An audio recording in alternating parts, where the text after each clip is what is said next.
From campaigning in the Sudan to being a hero of the northwest frontier, this bohemian British general with an eye for the ladies would be blamed for one of the worst British military defeats in history. Today, we're going to look at the life, campaigns, and most importantly, the medals of Major General Charles Townshend.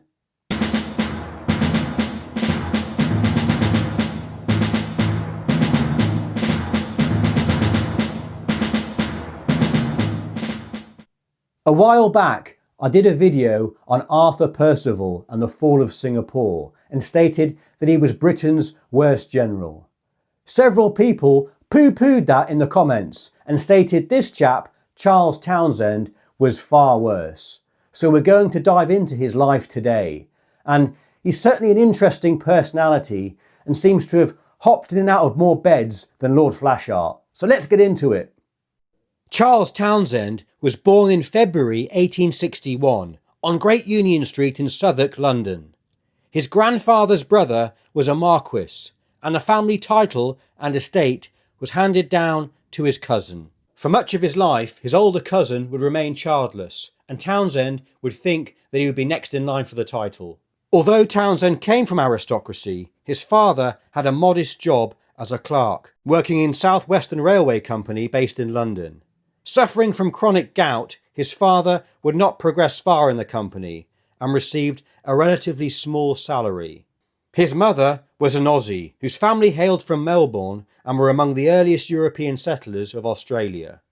As a child, Townshend's family would move around various boroughs of London such as Hounslow and South Kensington. At the age of 12, leaving London, Townshend would go on to Cranley boarding school, with his expenses likely paid by his cousin, the considerably wealthier 5th Marquis Townshend. As a student, Townshend was active at sports, excelling at cricket. His older brother, who was in the Merchant Marine, would drown at sea tragically, whilst Townshend was still young. Throughout his life, Townshend would suffer mood swings and depression. In 1874, Townshend joined the Royal Navy as an officer cadet, but he found the Navy was not to his liking and decided later instead to join the Royal Marines Light Infantry and was commissioned as a second lieutenant in 1881. In 1884, Townshend and his battalion would be sent from Plymouth as part of a force to prevent any threat to Egypt from Sudan after the collapse of Egyptian control in the country. His men would be part of a 200-man detachment joining up with 500 other Royal Marines who were based in Chatham and Portsmouth. They would embark for Egypt on the P&O ship Poona. During this period on the troopship from England to Egypt, Townshend would start a diary. One entry would say, "Awful gale in the Bay of Biscay. Most fearfully ill. However, I feel quite well at present." And later, when they reached the Mediterranean, he wrote, "We are now in the sunny south.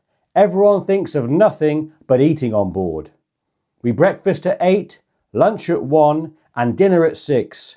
And with no exercise, this will play the deuce." Transferred to another less comfortable transport ship at Malta, Townshend would complain. "The transport is a dirty small collier. Consequently, we are crammed like sheep in a pen. Only the senior officers have cabins. The subalterns have to pig it in horrible bunks made of rough deal planks on the same deck as the men and separated only by a piece of sailcloth. No baths, no light. It is hopeless to try and undress, so we lie down as we are. In short, our life is loathsome until we reach Alexandria." Clearly Townshend wouldn't have been cut out to be a steely-eyed submariner with that attitude. When they reached Alexandria, rather surreally for the troops, it was carnival season in the city. Townshend, in his diaries, spent much of his time downtown, carousing at balls and social events and chasing the ladies. His diary is full of entries about parties, boozing and women. Here are some extracts as an example. "Was introduced and danced with several very pretty Turkish girls. Enjoyed myself marvellously." And later attending a Greek wedding in the city. "Very good supper. I'm awfully mashed. Dreamt last night of a fair mademoiselle with golden hair and such eyes and such a figure. Over the years, Townshend would gain a reputation as a flamboyant young officer known for heavy drinking, womanising and singing bawdy songs while playing the banjo. For the military, he was an unorthodox character, and throughout his life outside of work, he would hang out with arty types and thespian theatre lovers. His outgoing personality and good looks made him popular in music halls where he often socialised with famous actors. His troops would love it when he broke out his banjo and started singing saucy songs. The Marines would spend an extended period of time in Alexandria. With rumours of the battalion either being permanently stationed in Alexandria or even recalled to England, missing out on the action, Townshend would get frustrated. We are sent out to soak in, and instead they shovel us out at Alexandria and let other regiments go to the front. This is beyond a joke, I think, and I must try another service. We've mentioned before that Townshend was an outstanding cricket player, and during this time in Alexandria, he played in an Army versus Navy cricket match. Oddly, the Marines would participate in the Army team representing them. Although suffering this betrayal by the bootnecks, the Navy still won. Finally, they would move out to Port Said. Townshend would describe it as, "A more loathsome place does not exist on the face of the earth." Townshend would then be deployed to Suakin, a port in East Sudan, and then would be transferred to the mounted infantry. At Suakin, Townshend would have his first baptism of fire on the 29th of May 1884, returning from an escort task where his horse nearly fell down a well. The fort he was occupying was shot at during the night. The enemy fired volleys at us, but their bullets went wide. We slept, or rather kept watch, all night on the roof. Loving life on horseback, he would apply for a commission in the cavalry, but was turned down. News soon arrived that relief columns were being organised as General Gordon was under siege in Khartoum, prompting the Marines, including Townshend, to leave Sudan for Cairo via Suez, to join the Desert Column's Camel Corps. Commanded by General Wolseley, this column would speed across the desert in camels to relieve Gordon, or that was the plan anyway. The Royal Marines formed one troop within the Guards Camel Regiment, alongside 3 composite troops from the Coldstream, Grenadier and Scots Guards. Townshend would be one of 4 officers leading the Royal Marine contingent. Gathering at the Camel Corps staging area, Townshend, being a bootneck, would slag off the Guardsmen. I guess there was no Paras to have a rivalry with then. The Guards arrived on camels this afternoon, all great bearded men looking more like Cossacks than anything else. I saw one pitch his saddle on one side and throw his rifle about 5 yards in the sand and then sit down and light his pipe. These lifeguards don't evidently understand their rifles. Our men are by far the smartest here, as they all shave and keep up pipe clay. Clearly not a man fixated on superfoods, keto diets or detox cleanses, Townshend would write in his diary, on November the 28th, he would breakfast with a tin of sardines and a glass of whiskey at 6 a.m. In January 1885, he fought at the Battle of Abu Klea, which was his first. Townshend would describe the square breaking and fighting armed with his pistol and sword. We found the sword bayonets next to useless for fighting purposes, as they are so blunt-headed. The old triangular bayonet goes into a man easily enough, but a sword bayonet requires a certain amount of strength before it will do its work. These sword bayonets are useful for cutting grass and nothing else. Of the rifles, he said, I am certain many rifles jammed through dust having got into the breech blocks. In our company, we always kept pieces of line, leather, etc., bound right round the breech blocks as guards, when the rifle was not required for use in action. But we Marines were the only ones who used this precaution. Even inside a holster, a revolver would become useless through the fine sand unless protected by something. He would also see action a couple of days after Abu Klea at Abu Kru. At the end of the campaign, whilst returning home through Egypt, he would develop enteric fever, and this would delay his departure by a few weeks. Believing his career prospects in the Marines to be limited, Townshend would then apply for service in India. In January 1886, Townshend was gazetted into the Indian Staff Corps and would take up routine garrison duty in India, attached to the Central Indian Horse. In one notable mission, Townshend would be sent to catch 200 dacoits or bandits accused of robbing local people. The mission would ultimately fail as the dacoits escaped, leaving their stolen booty and just a handful of men to be captured. In the late 1880s, Townshend would go on leave in England, spending much of his time partying in Bohemian London. But he would also go on training courses, such as a musketry course in rural Monmouthshire, where he would complain about how dull it was. All you can do is smoke and drink and get wet on the moor and fish. Nothing else. Not a gal to be seen for miles. I wonder what on earth people do here and how they manage to exist. At this period, Townshend seems to have spent a considerable amount of time in England, and at some point came to the attention of Sir Redvers Buller, who would act from then on as his patron and keep a watchful eye on Townshend's career progress. Townshend would get engaged during this time, but would later break it off some time later. In 1890, Townshend was sent back out to India with the Central India Horse, going tiger shooting during periods of leave. In 1891, Townshend would be sent to Srinagar in Kashmir. His role would be as an instructor to the 1st Kashmir Infantry. Townshend took part in the 1891 Hunza campaign.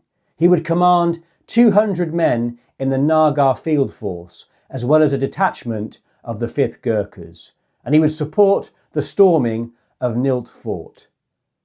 After the campaign was over, he would be tasked with political and police duties in the region. Perhaps it's here where Townshend's future legendary ego starts to get slightly inflated. When critics were made in Parliament of awarding mentioned in dispatches to some officers involved, basically saying too many were awarded for too little, Townshend would note, "Well, I commanded the regiment in the campaign, was made military governor of Hunza and commanded the party in pursuit of Safdar Ali, who was one of the enemies. If I had not to be mentioned in dispatches, then I don't know who had." Incidentally, you can find more about the Hunza campaign in my book, Class of Courage, which will pop up here, as well as the associated medal, which we'll see later. In 1893, Townshend was appointed commandant of a little fort named Fort Gupis, sited at the extreme northwest frontier corner of the borderland between Kashmir and Central Asia, not far from Chitral. Close to the frontiers of China, Russian Turkestan and Afghanistan, the area was a hotbed of disaffected tribesmen and the occasional spy. The fort was a staging camp to accommodate troops on their way from Gilgit to Chitral and the passes beyond. Townshend's main roles were gathering an intelligence of all movements of local tribes, keeping the roads in order, and observing any actions of Russians, Afghans and Chinese. A lifelong theatre lovey, Townshend would decorate the interior walls of the fort with illustrations and posters, advertising the latest plays popular in Paris. On June 24th, one diary entry by Townshend reads, "A woman and her children came to the fort to ask protection. Said she was going to be sold into slavery. Stewart, the political officer, ordered that she could remain in Gupis, the fort, at present, and have rations from the fort.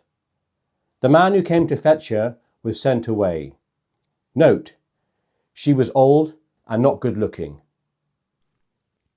At the fort, Townshend would meet and befriend a visitor, Lord Curzon, who during this time was travelling in the region. Curzon would become a future Viceroy of India, and again a powerful connection for Townshend to make. In 1894, Townshend would be posted to work an administrative position at the Indian Army Staff College, but he would soon be back on active service.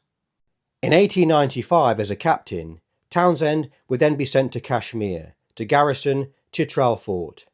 Townshend would win popular fame by his defence of the small fort against local tribesmen for 46 days.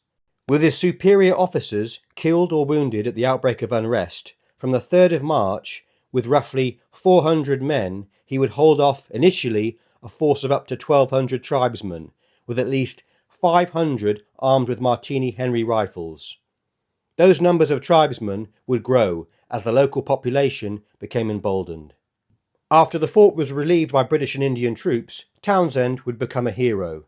Even though a Major Aylmer had led the force which relieved Chitral, it was Townshend who would go on to be promoted Major, awarded the Order of the Bath, which was very rare for a captain at the time, and even granted an audience with the Prince of Wales and invited to dine with Queen Victoria. Sent back to England, the press would name him Chitral Charlie, and he would be sent to audiences with the Duke of Cambridge and was feted around London high society, dining on Bruton Street just off Berkeley Square in Mayfair with General and Lady Buller. His growing fame opened doors in the two worlds whose approval he craved most, the aristocracy and the theatre. Townshend would use his fame to get especially close to leading West End actors whose company he relished as much as that of high society. No doubt if Townshend lived in the modern era, he'd have been craving to get on reality TV or hang out with the likes of Peter Andre, Robbie Williams, or even the Hoff. Buller would then pull strings for Townshend, and he would receive permission to command a battalion in the Egyptian army under Kitchener. As acting colonel, he would command a battalion in the 12th Sudanese Regiment, which was participating in a campaign against the Mahdi. Before the campaign, he would taste the social life in Cairo, and he writes, "A dance at the Continental Hotel tonight, crowded with people, very well done. Lots of pretty women." During his time in Egypt, Townshend would become best mates with Kitchener, who would again attempt to open doors for him in his later career. Whilst in Egypt, a German officer visited Kitchener's army and commented to Townshend and the other officers why the British officers had so few medals. Townshend would write, he learnt, in Germany, decorations or medals are given out for an inspection or a review, and that many German officers are covered with medal ribbons who have never seen a shot fired. In 1898, in between campaigning in Egypt, Townshend paid 2 short visits to England, and he would get married at the ripe old age of 37. His wife was French, and he'd met her in Luxor in Egypt while she was travelling there as a tourist with her mother. Townshend spoke fluent French and was an avid Francophile for all of his life, and he would spend much of his leave periods in Paris watching the latest theatre performances and critiquing them. Throughout his career, Townshend would generally be popular with the rank and file troops, both British, Indian and Sudanese. With British troops, unlike other snooty officers of the time, to raise morale, Townshend would occasionally break out his banjo to sing naughty rude songs in front of the troops, which they loved. Townshend would witness the Battle of Atbar and also the Battle of Omdurman, and later, on his return home to the UK, would receive the DSO or Distinguished Service Order from the Queen.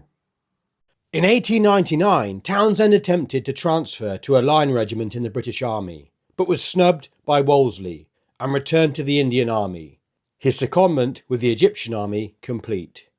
Townshend would spend much of this year on leave after obtaining a 6-month leave extension. He would go to see plays in Paris and leave lots of theatre reviews in his diary. Townshend would also take his wife to the Royal Marines barracks in Plymouth, where he first started out on his career. Speaking of the Royal Marines, Townshend would say, "I have learnt by experience that the groundwork I received regards drill and discipline was an excellent one.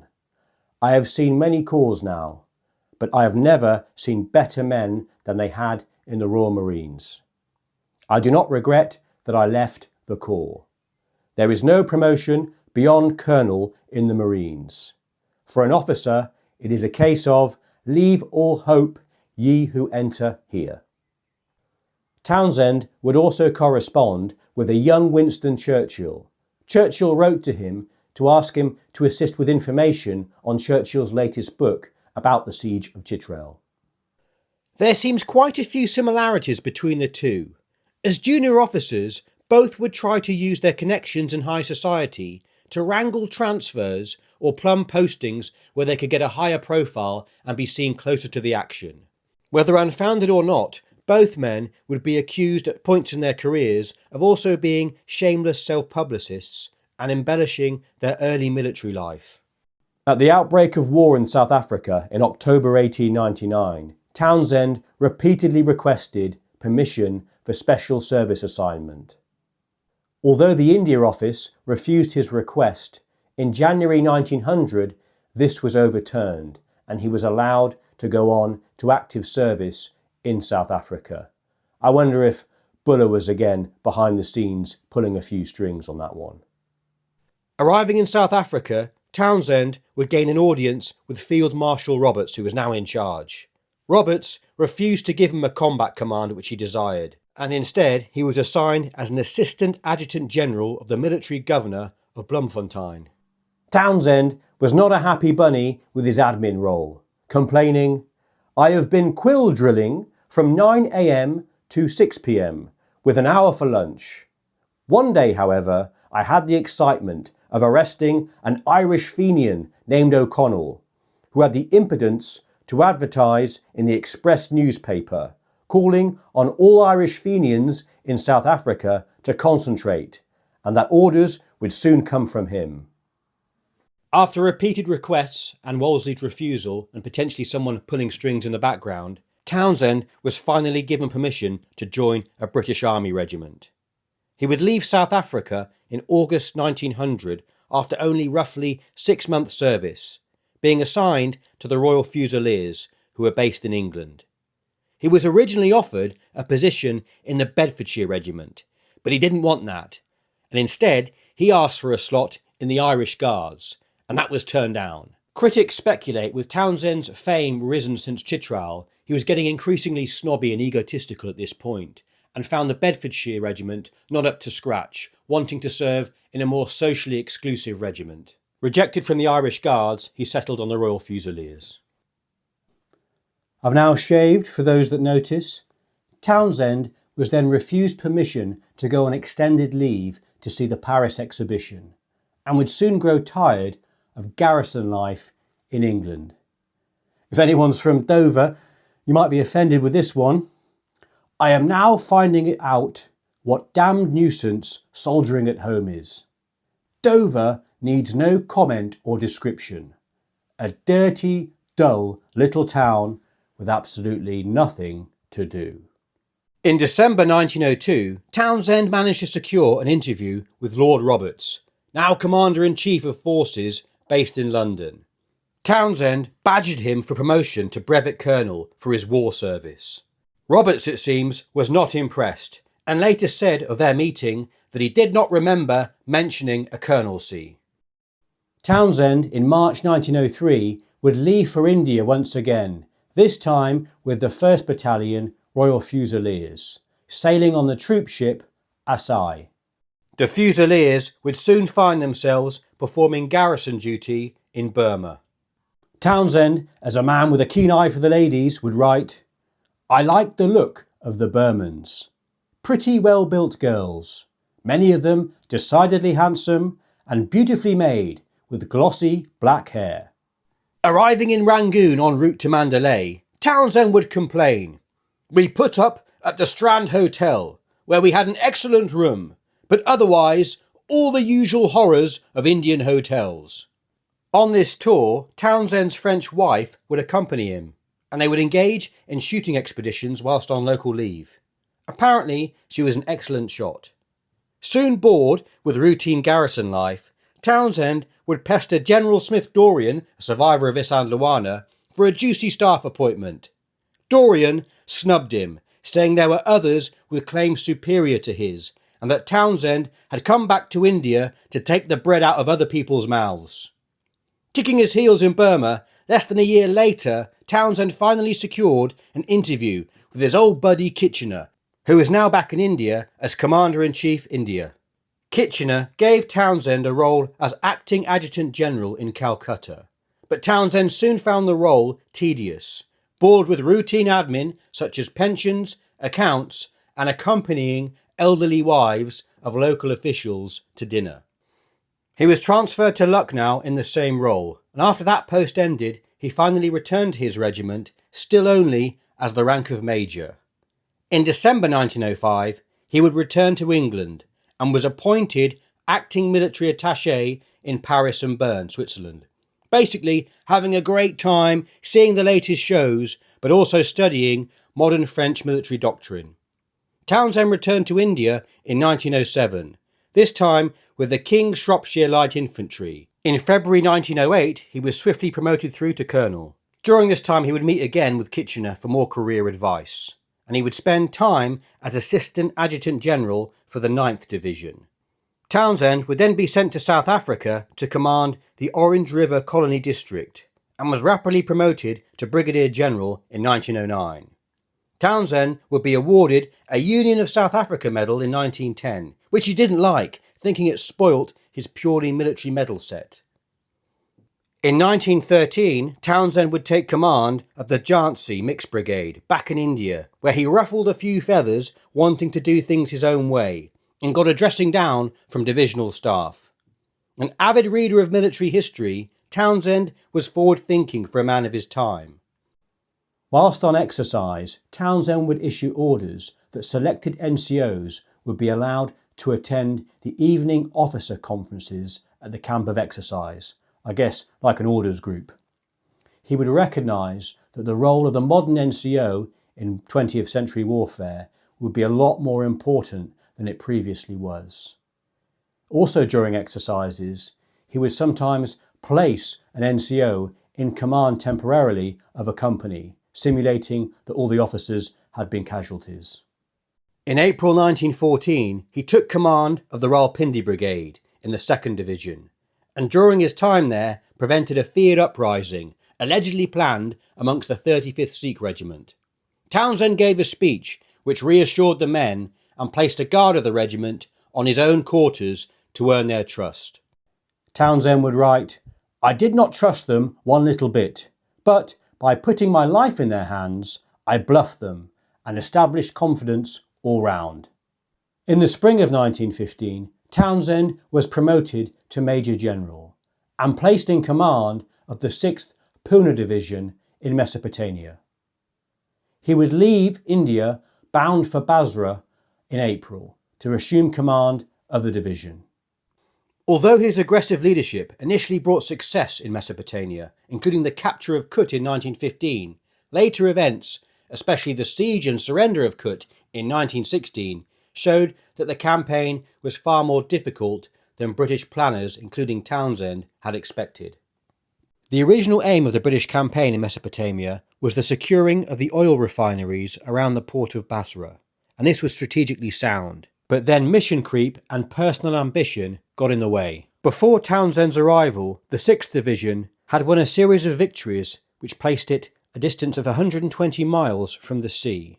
The campaign was a complete success, and the strategic aims had been achieved at minimal cost. At this point, Townshend, along with another ambitious officer, General Nixon, the army commander at Basra, decided that if the Ottoman army was as weak as it had been so far, there was nothing to prevent them advancing up the Tigris, perhaps even taking Baghdad. Allowing personal ambitions to interfere with their common sense as soldiers, and fueled by what were deemed impossible dreams given the limited resources available and adverse conditions, Nixon ordered Townshend to move a further 100 miles from Basra and take the town of Amara. This was an act of disobedience by Nixon, who was exceeding British campaign directives. It gave the green light to Townshend that he had the official support for an act of bravado which would have tragic consequences for the men under his command. Throughout his career, Townshend had been driven by the need to pursue position and rank. He was a very able general and he knew it, but he had an irritating habit of letting everyone else know it as well. In recent years, he was called the only real general in the entire Indian army, but not exactly a gentleman. He had a habit of criticising his superiors and of exceeding orders at every opportunity when in action. His justification was that he was prepared to be judged by the results he achieved. After advancing and taking Amara, he chose as the spoils of victory a gigantic Persian carpet from the customs house. It was so heavy it took 12 Arab men to carry it, and he had it sent back to his house in England to await the conqueror's triumphant return. He would then take Nasiriyah, and his victories convinced him that this was but the start of one of the great military campaigns of history. He moved on and took Kut, and then hoping to go onwards to Baghdad. Although successful so far, Townshend's victories were Pyrrhic, and his force was severely reduced in strength. What others were terming Townshend's regatta because of the apparent ease that he was beating the Ottomans, was in fact costing his men dear. Another victory at Ctesiphon forced Townshend to withdraw to Kut because of the number of casualties and lack of replacements. Rather than withdraw closer to his supply lines at Basra, he decided to fortify Kut and await relief. He would state, "I mean to defend Kut as I did Chitral." During the siege that followed, Townshend's personality showed signs of great instability. Critics would accuse him of being so concerned with his own personal situation that he became indifferent to the suffering of his men or the success of his mission. In order to speed up the relief of Kut, he bombarded the authorities at Basra with reports of food and ammunition shortages, claiming that he was only hanging on by his fingertips. As fate would have it, the man responsible for rescuing him was the same man who had saved him at Chitral, now Lieutenant General Fenton Aylmer, VC. 3 times Aylmer would try to rescue Townshend, but was beaten back by the Turks each time with heavy casualties. On each rescue attempt, Aylmer hoped that Townshend would make a sortie from Kut or try to cut his way clear, but he did neither, simply staying put and waiting to be rescued. With Aylmer's casualties so high, he was relieved of his command and replaced by Lieutenant General Gorringe, whose recent promotion to Lieutenant General so mortified Townshend that he broke down and wept on the shoulder of a junior staff officer, purportedly. On other occasions, it was alleged that Townshend suggested that he should personally escape and abandon his troops to their fate, and reportedly wrote ingratiating and possibly treasonable letters to the enemy commanders. By the end of the siege, 20 men a day would die of hunger in Kut. After the siege of 147 days, the longest in British military history, Townshend surrendered Kut and allowed his 13,000 troops to be led off into what was called a death march. 70% would never return. Townshend's ambitions would cost the lives of approximately 40,000 British and Indian troops in total. Ultimately, Townshend's failure at Kut would be down to advancing too far towards Baghdad, holding up in Kut rather than retreating closer to supply lines in Basra, and overestimating relief efforts. Prior to the fall at Kut, it was claimed Townshend was offered parole by the Turks to return to England if he did not destroy his guns, but Townshend refused and went into captivity. Taken by train on a 22-day journey to Constantinople, he was housed on the island of Halki. The area was described as having several private villas as well as a few bijou residences where houris of various degrees of social standing kept house and entertained their gentlemen friends of all nationalities. Here, Townshend would live in a cliff-top villa and dine and hunt with Turkish dignitaries. A few months later, he would move to the summer residence of the British consul, a house which looked like a country vicarage with a charming garden. Throughout his captivity, Townshend would also keep requesting that his wife join him. It was whilst a prisoner of war that he found out his until then childless cousin's wife gave birth, leaving Townshend upset as he would not be next in line for the family title. He even asked the Sultan for special leave to go home on condition he took no more part in the war. When this was refused, Townshend then requested instead to go to Spain, which was again refused. In October 1917, while still in captivity, he would find out that he had been appointed to be Knight Commander of the Order of the Bath, and he would write in his diary, "I don't suppose anyone will grudge me my KCB after 35 years' service in 9 campaigns and 9 times mentioned in dispatches. It has not been awarded too soon." I wonder if his fellow soldiers and prisoners of war would agree with him on that point. During peace negotiations, Townshend would be criticised for greatly exaggerating his contributions to the armistice of Mudros.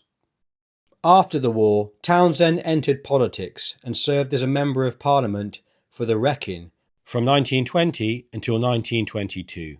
His health would never fully recover from his time campaigning in the desert, and he spent his later years largely in France convalescing, and died in 1924 whilst visiting Paris.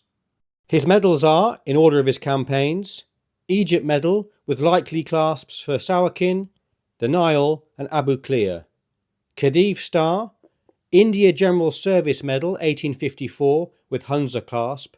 Again, if you want to find out more about this medal and help support the channel, my book Class of Courage has more information. The Amazon link is in the channel description. India General Service Medal 1895 with Defence of Chitral clasp. Companion of the Order of the Bath for Defence of Chitral. Queen Sudan Medal. Khedive Sudan Medal with at least Khartoum and Atbara clasps. Distinguished Service Order. Queen South Africa Medal. Union of South Africa Commemoration Medal. And World War I Trio, the 1914-15 Star, British War Medal and Victory Medal. Townshend's Companion of the Order of the Bath would also be upgraded to Knight Commander. He would also receive up to 9 mentioned in dispatches during his career, but at that point there was no specific award for that, it was just a certificate. It would be interesting to see people's thoughts on Townshend, if he really was Britain's worst general. I get the impression that he was a man who would have probably, in another life, preferred to have tread the boards rather than tread the battlefield, but there you go. Thanks for watching. I hope you found some value from this, and I'll see you in the next one.